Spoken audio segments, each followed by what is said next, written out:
Welcome back to Life at the Manor. Yeah, welcome back guys, and today we thought it was an amazing opportunity to give a little update about all our hopes and dreams for this renovation. Yeah, look, we gave you loads of promises when we started this channel to tell you all about the renovation of our 1576 Manor house. Now, we are at a point right now where we've allocated an architect for this incredible renovation. This is going to be our front door. It's actually the back door of the house because we decided to give the front door to the public. Lucky them. Yeah, lucky them. Right, it's time to go inside, tell you all about the rooms and what our desires are and what we're going to turn the rooms into. Yeah. You're going to enjoy this episode. Let's go.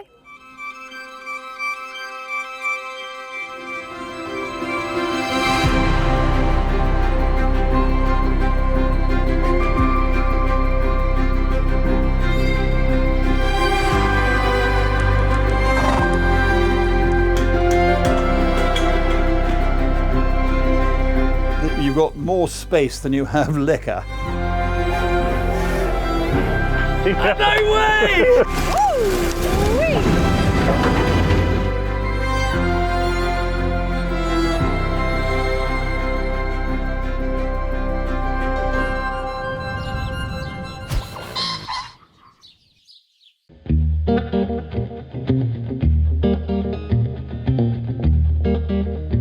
So I'm here in the entrance hall of the house, and as you can see, it needs a little bit of sort of tidying up, but essentially this is just a really good space as you come into the front door. And actually this is the first part of the house that you're going to see, so we want to make it really nice. It's beautifully kind of light in this area, it's nice and airy, and I think that we can make it a really nice space to come into. We've got benches here, we're going to put a bench over there, you can sit down, you can take your shoes off. This is the first kind of port of call, so it's taking shoes off, it's dumping coats. We've got a boot room over there, we've got the kitchen leading off, and then this way we've got the scullery and the dining room and the sitting room. So it's the perfect space for people to come into the house before they go into each room. So I'm really looking forward to this. I think it's going to be perfect family space. This is the boot room, which is going to be a bit of a game changer for us. We were talking to our architect and saying that actually we don't have a sort of downstairs loo at the moment, so it's going to feel really luxurious to us. So we're super excited. We're going to actually make the downstairs loo a little bit smaller and enlarge the boot room so that we can have loads of storage for coats and wellies and all sorts of stuff. And our dream plan, subject to planning of course, like everything with this renovation, is that we actually put an outside door from here to the outside, which leads round to the garden. So it'd be absolutely amazing if we could make that happen. But as I say, it's part of the bigger dream plan, so we will see what planning says. But it would be a bit of a game changer for us, having muddy dogs and boots and everything be able to come in and out of here rather than the main door. Welcome to the kitchen. Now, you may have seen this room before on previous videos, but this wasn't actually always a kitchen. It used to be a larder, and then the kitchen was next door. But when James's grandparents moved in, they turned this into a kitchen and dining room. And as you can see, it is slightly dated now, so we are going to revamp this kitchen. We've done some rough plans with our architect, which is really exciting. I'm super excited about this kitchen. I think I will spend a lot of time in here. It's the hub of the house. It's a beautiful size. We've got big, lovely high ceilings. There's huge scope. One of our plans is that we'd love to have a door to the outside here, which would be amazing. Big oven, storage, double sink this side. It's very 80s, and we can't wait to sort of modernise it and bring it back to life, but with a really nice sort of British heritage touch on it to be sensitive to the age of the house. And then there's a really amazing larder as well, which we're definitely going to keep. I think if we can keep some of the nice old sort of style, that would be amazing. And then the other thing we'd love to do is take this floor up and try and get some underfloor heating in. But that's one for the planners, so keeping our fingers crossed that we can have a nice warm kitchen. This is the dining room, situated right next to the kitchen. Now, originally, this was actually the kitchen, and it was, again, really situated nice and close to the larder. Now, this room has always been used as a dining room, as long as I can remember. I've been a little boy here, sat with my grandparents and the whole entire family. We would also have all our meetings, and before I took over the estate, this is where I first sat at the table, listening to all these meetings and go, one day, it's all gonna be up to me, and that day has now arrived. And the table was always this way. I'll soon be having meetings like my grandfather did 2 years ago. The grandpa is always sat here and grandma is always sat there.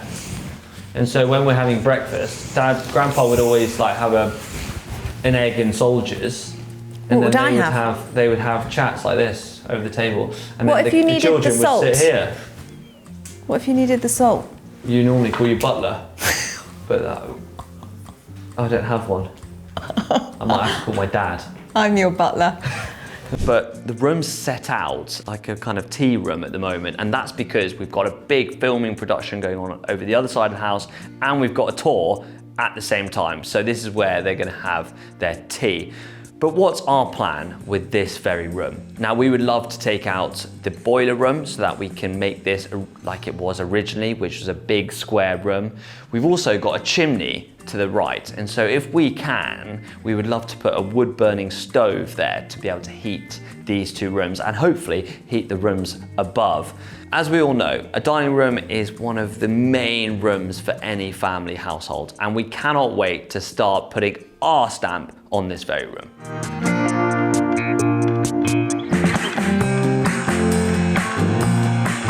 Now this is the sitting room, and the earliest record of the use of this room dates back to the early 1800s, when this was actually a servants' hall and it was part of the servants' quarters. It then went on to be the estate office, and you can imagine it being a really good estate office. It's sort of the perfect size and shape. And then when James's grandparents opened the house to the public and moved to this side of the house, it became a sitting room, their sitting room, and it's been a sitting room ever since. We are really looking forward to this being our sitting room. We're going to lighten it up. It's got a beautiful fireplace. It's got this amazing bookshelf, which we really want to keep. James's grandfather actually moved all of the books, I heard, from the library into here to make this look a little bit more grand and a bit more study-like. So I think we'll keep that in memory of him. And yeah, I think it's going to be a lovely space. Bit of a sort of cozy evening, cozy up space. So we're really looking forward to it. Right next to the old kitchen, or what's now the dining room, is this room. Now this is called the scullery. Now, a scullery was used to be next to the kitchen, and a scullery staff would wash their fruit and their vegetables in the sinks around this room before taking it through to the cooks who were preparing the food. Now, before freezers were ever here, this was a well-used room, and the scullery staff were, well, the bottom end of the food chain. Now, when my grandparents moved over to this side of the house and freezers became a thing, they were able to put their freezers here. But it also became a really valuable room to store stuff. You know, I'm talking 1,000,001 vases, quite a few butler trays, lots of jugs, freezers, sinks, the list goes on. And we have a very, very wonderful person called Della who used to spend a lot of time working in this room, doing the washing, checking the plumbing and the electrics and everything else in between. The question again is, what are we going to do with this very room? Now, the architect came up with an idea about maybe changing this room and making it a study. That way I can have meetings with various different people around the estate, and instead of them going into the family home, they can come round into the hall and not disturb the rest of the household, which I think would work really well. Now, the jury's still out what we're actually going to do with this room. Do we keep it a utility room, or do we turn it into something completely different, like an office? Let me know what you think in the comment section below, or is this something we just haven't thought of? We're now standing in the courtyard of the house. This is actually an area that I never really came in as a kid. But as we wanted to renovate the house, we decided to use this space.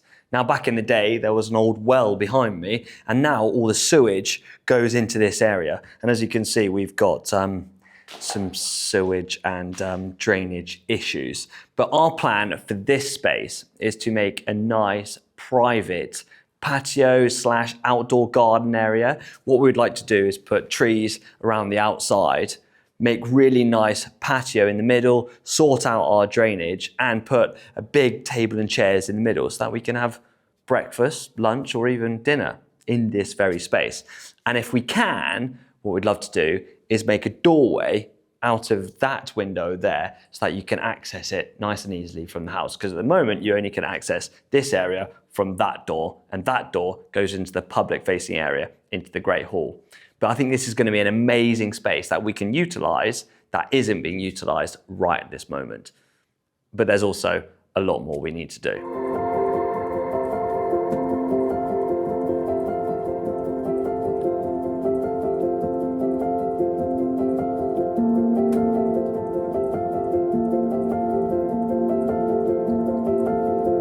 Now, before we even start thinking about the design of upstairs, we've got a lot to do. I mean, in first instances, we've got to clear out all the furniture and all the stuff that has been accumulated over the last 500 years. And lately, over the last 70 years. I mean, look at all this stuff.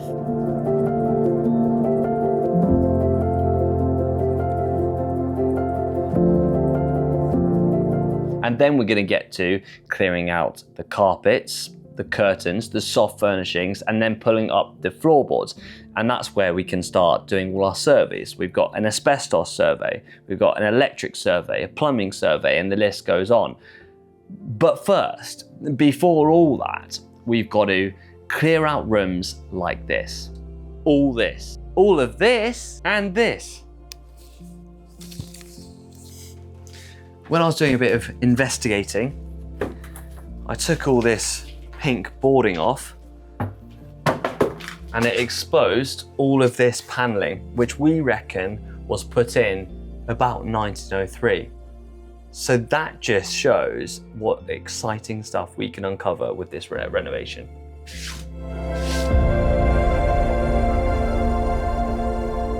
Last time we saw you was a few months ago, and life has been incredibly busy over this latest period, hasn't it? Yeah, it has. The cafe's been absolutely slammed. We've got some holidays now. We've got people visiting for tours. We've got events, filming. It's a pretty crazy time at the estate, isn't it? And we've had so many people visiting the cafe through watching Life at the Manor. And so thank you so much for everyone who's visited. It's been mind-boggling seeing how many people have enjoyed this series. It's so nice to meet everyone as well, isn't it?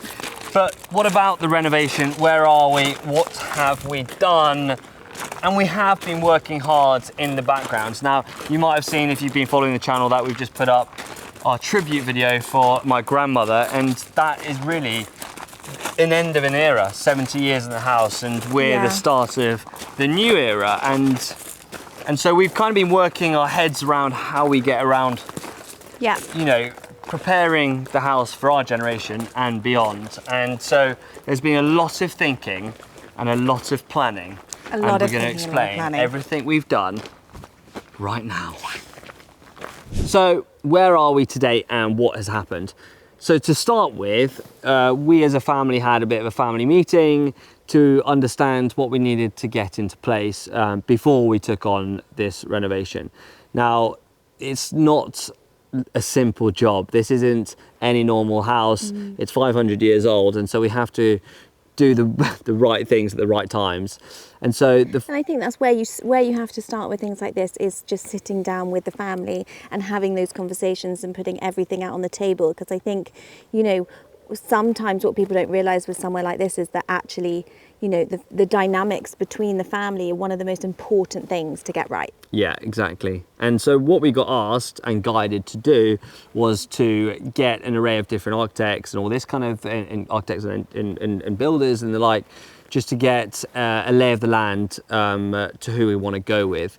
We've actually committed on our old friend who's actually worked with me on the estate for the last 7 years, a guy from Mitchell Ely Gold, who is going to help us go through this next phase. So Chris from Mitchell Ely Gold has visited a few times. Luckily enough, he actually built the house we're living in now. We've had a few different meetings to understand where we want to take the house, how it looks, and what we want as a family home. Now, what we've got to remind you is that this house and the way my grandmother and grandfather took it on all those years ago, it was a private home. It wasn't a public building. They weren't doing tours. And so now they've created a building, as you can see from behind me, that is public accessible. So we do tours, and we do guided tours. And so the challenge we've got is working out how we can create a family home within a business area. Yeah, and I think that's, you know, when we're thinking about what's important to us for, you know, where we live for essentially the rest of our lives potentially, you know, what's really important to us. So I think, you know, privacy is really important. Keeping the business thriving is really important. So it's creating boundaries so both of those things can happen simultaneously. Basically, what Emma's saying is that she wants to be able to sit out here in her bikini and not have every man and dog, as you can see today, taking photos. But I think which is the challenge. But I think this is the challenge that probably every historic house will go through is, you know, how do you keep a business running in a family home? And I know that a lot of people will move out to a different house on the estate, but the family are very passionate about us living in the house and having a family member live in the house. And we are so excited for that journey to come, but it is just being able to create those boundaries so we feel like we've got a bit of privacy within the business, essentially. So we kind of gave that to Chris, and Chris had a little think, and we've luckily, the house is actually set up well for this, and it's set up well for us to create this kind of oasis of privacy. So around the back of the house, what we call the old servants' wing, that was finished in 1903, we can create a little garden, hopefully landscape depending on permissions, and also we would love to create an opening from that side of the house into the garden. And so that's our dream, and we did touch on that in a previous video around the garden, so do check that out if you haven't seen it. It's going to feel like a long process, but I think what we didn't quite realise is, you know, you do need permission for everything because it is a conservation area as well. So out the back, you can't just put a fence up to stop the dogs getting out, or you can't just put a flower bed in without getting permission. So every single little thing has to be put to the council, which actually I thought it was just inside the house, but actually it's outside too. So it's just this whole process is such a learning curve, and it is amazing. And we've had the architect here this morning, we've had the landscape architect here, which is really exciting, and we've got our planners and our heritage consultant too. And we are creating a bit of a timeline and portfolio about the building. So what we're trying to collate now is how the building arrived. So we've got that 13th century core, and then the Elizabethan added on, and then the 1903 and the ballroom added to that. And so we're trying to tell that story as well. So when we go to the planners and we go to the council, we can explain what the story of the building, but also how we want to take it into the next generation. And it's about telling the story, and we've got to have a reason for everything we're doing. And so that's what we're starting to figure out. But as I say, this planning phase is a really important part, and so it's taking slightly longer than we ever expected. But now we've got our architect in place, we are starting to have fun with sketches. I will tell you a secret that when Emma first saw the blueprints of the house, she started crying. That's not a secret anymore because James has told everyone that, but it was a really emotional time. And when the plans came onto the table, and it was just so enormous, and I felt I was having a very overwhelming day. Yeah, at that point. And Chris had to get up and give you a hug, and I think that's how he got the job. Probably. He was very supportive, which is exactly what I needed in that moment. But it is a really exciting time. I think we've got the perfect architect for the job. He is going to help us project manage as well. So he will help us manage the building team, which we haven't got in place yet. But we are looking forward to sorting that out. And I think we're starting a really exciting process. I don't know if it's exciting or daunting, but we essentially in the next couple of weeks need to start stripping out. Yeah, and so how does that look? Well, right now we've got a lot of my grandmother's and my grandfather's kit in, and we've got, as you can see, my father's school stuff in his old bedroom. So we've got a lot of things to do in regard to taking all the stuff out of that side of the house so we can get surveyors in. We need to asbestos surveyor, electrical surveyor, plumbing surveyor, structural engineer, and everything else. And so we thought it'd be a lot easier to just get everything out and then we can tear back and look in. We've got some really exciting plans, but I'm not going to share too much because we want to bring you along this story. I'm excited to get that brown carpet up and see what's underneath. I know. But there is years and years and years of stuff in the house, you know, from George's childhood bedroom, and every bookshelf is covered. There is boxes of books everywhere. There is stuff everywhere, and I think, you know, we need to sit down with the family and figure out what we're doing with all the stuff. So that maybe can come in another video because some people might be interested in that. I think we almost need like the biggest attic sale there ever was out on the lawn. But we don't want to sell too much of the stuff. No, but we also can't fit any of our stuff in. We don't have any stuff. You can't be a hoarder, babe. We can't leave all that stuff for another generation. It's family history. Anyway, we're going to take our... I've been told no. Yeah, so basically we've got a lot to do and we're really excited. It's taking a little longer than we expected. We are starting the strip out soon, so you hopefully see that in a couple of weeks. So make sure you hit that subscribe button and click that Follow notifications because every month we're going to try and do an episode on the reno as we start it, and so you'll get a consistent view and story and journey of what we're going through. And again, look, we're new to this. We're going to make mistakes and that's going to happen. Give us your best renovation tips below.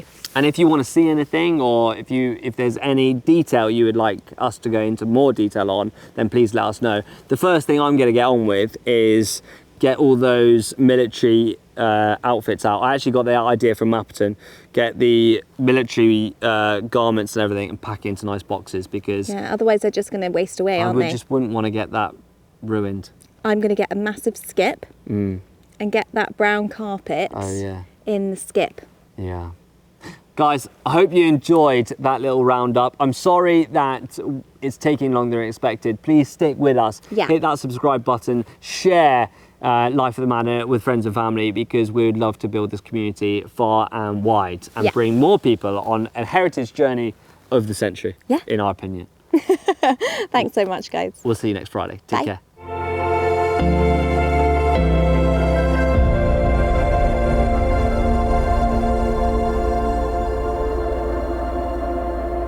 Bye.